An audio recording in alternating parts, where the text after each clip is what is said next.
के बारे में उनका अंदाजा और उनका एस्टिमेट वो मेरी और आपकी परसेप्शंस पर बेस होता है। हम और आप और different samples in society, labourers, दिहाड़ीदार मजदूर, professionals, engineers, doctors, university graduate, civil servants, politicians, ये डिफरेंट सैंपल्स ऑफ सोसाइटी हैं। इन सैंपल्स से वो उनका परसेप्शन पूछता है फलां इदारे के बारे में, पुलिस के बारे में बताओ करप्शन कितनी हो गई, जुडिशरी में करप्शन के बारे में आपका परसेप्शन क्या है। तो वो इन सारे सैंपल्स और इन सारे ग्रुप्स या सबसेट्स ऑफ सोसाइटी से अपने एस्टिमेट्स लेकर फिर वो सीपीआई स्कोर बनाता है। और ये सीपीआई स्कोर जो है ये क्वालिटेटिव या ऑब्जेक्ट सब्जेक्टिव वेरिएबल, सब्जेक्टिव और ऑब्जेक्टिव वेरिएबल का फर्क क्या है? सब्जेक्टिव होता है जो आपके इमोशंस से कलर्ड होता है, जेरे असर होता है, आपके इमोशंस के जेरे असर जो बात होगी वो सब्जेक्टिव होती है। तो सब्जेक्टिव वेरिएबल्स को देख रहा है, इनको क्वालिटेटिव भी कहा जाता है। क्वालिटेटिव वेरिएबल हो या सब्जेक्टिव वेरिएबल हो, ये ऑब्जेक्टिव नहीं है या क्वांटिटेटिव नहीं है। क्वांटिटेटिव का मतलब ये है कि डॉलर अमाउंट हम नहीं लगा सकते। हम ये नहीं कह सकते कि इतने तोले इतने माशे करप्शन हुई है, इतने बिलियंस ऑफ डॉलर्स करप्शन की नजर हो गए हैं, हम ये नहीं कह सकते। हम ये नहीं कह सकते हैं।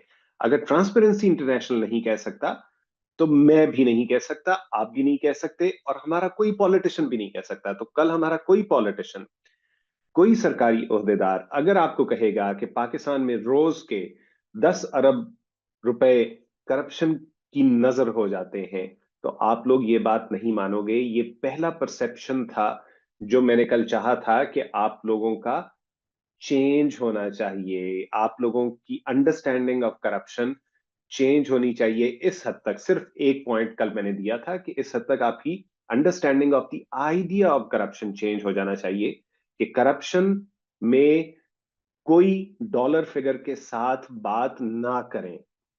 डॉलर फिगर के साथ बात नहीं होगी। अगर वो बता भी रहा है कि दो रैंक्स पाकिस्तान नीचे आ गया है,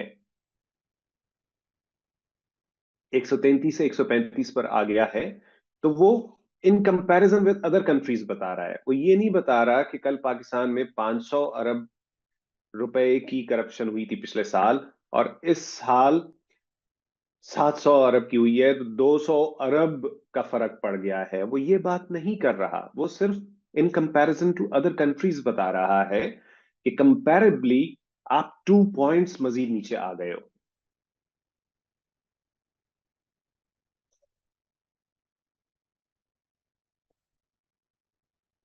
यहां तक आप लोग मेरे साथ हो। अब हम आगे चलते हैं। बल्कि आगे क्या, एक स्टार्टिंग पॉइंट ये हुआ करता है कि मैंने आपको बताया था कि करप्शन की डेफिनेशन पर, करप्शन की डेफिनेशन, एक बच्चा था कल, उसने मेरे से क्वेश्चन पूछा था।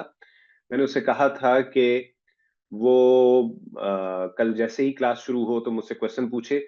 इसलिए उसने आज बेहतर समझा कि वो क्लास में ना आए, ताकि ना वो खुद अपने इल्म में इजाफा करने का खतरा ले और ना पूरी क्लास का कोई फायदा हो सके। तो हम उसी के क्वेश्चन से चलते हैं, लेकिन पहले आपको करप्शन की डेफिनेशन दे देते हैं। करप्शन की डेफिनेशन जो डिक्शनरीज में मुख्तलिफ डेफिनेशंस दी हुई है, एक सिंपल सी डेफिनेशन ये दी हुई है कि एनी डेविएशन फ्रॉम नॉर्म, जो भी चीज नॉर्म हो,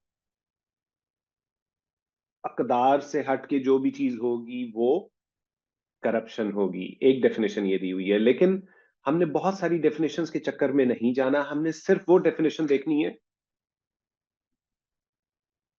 जो हमें ट्रांसपेरेंसी इंटरनेशनल की वेबसाइट पर ही मिल जाती है।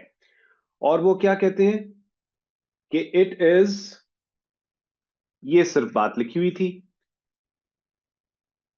ये देखो मैंने चैट बॉक्स में लिखा है, the abuse of interested power for private gain. ये इस तरह डिफाइन किया ट्रांसपेरेंसी इंटरनेशनल ने करप्शन को, the abuse of interested power for private gain. Interested, interested का क्या मतलब है? ये वो INTER वाला इंटरेस्ट नहीं है। इंटरेस्टेड में वर्ड क्या है? ट्रस्ट। कि आपको ट्रस्ट किया गया, एक पावर दी गई आपको, एक ट्रस्ट के तौर पे एक पावर दी गई जो आपने पब्लिक गुड के लिए इस्तेमाल करनी थी, लेकिन आपने उसको प्राइवेट गेन के लिए इस्तेमाल कर दिया। ये वो डेफिनेशन ऑफ करप्शन है जो बच्चों ने जहन में रखनी है जब भी आपने करप्शन को एनालाइज करना है। करप्शन के एनालिसिस में आप कभी ये नहीं कहोगे कि वो मजदूर या वो फ्रूट की रेडी वाला जो आप जब उधर देखते हो तो वो गंदे अमरूद उठा के आपके शॉपर में डाल देता है, दो तीन गंदे दाने निकलते हैं, ये भी करप्शन में आता है। ये करप्शन में नहीं आता, ये करप्शन में नहीं आता। ये उस फ्रूट की रेडी वाले के पास कोई ट्रस्ट नहीं था, कोई पावर आपने ट्रस्ट के तौर पर नहीं दी हुई थी, इंटरेस्टेड पावर उसके पास नहीं थी।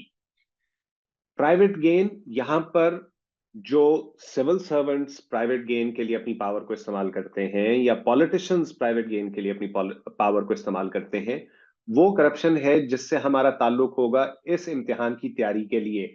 बाकी चीजों के बारे में आपने जज्बाती एंगल्स नहीं लेने हैं। हमारा ताल्लुक सिर्फ उस पावर की अब्यूज से है जो ट्रस्ट को वायलेट करके प्राइवेट गेन हासिल करने के लिए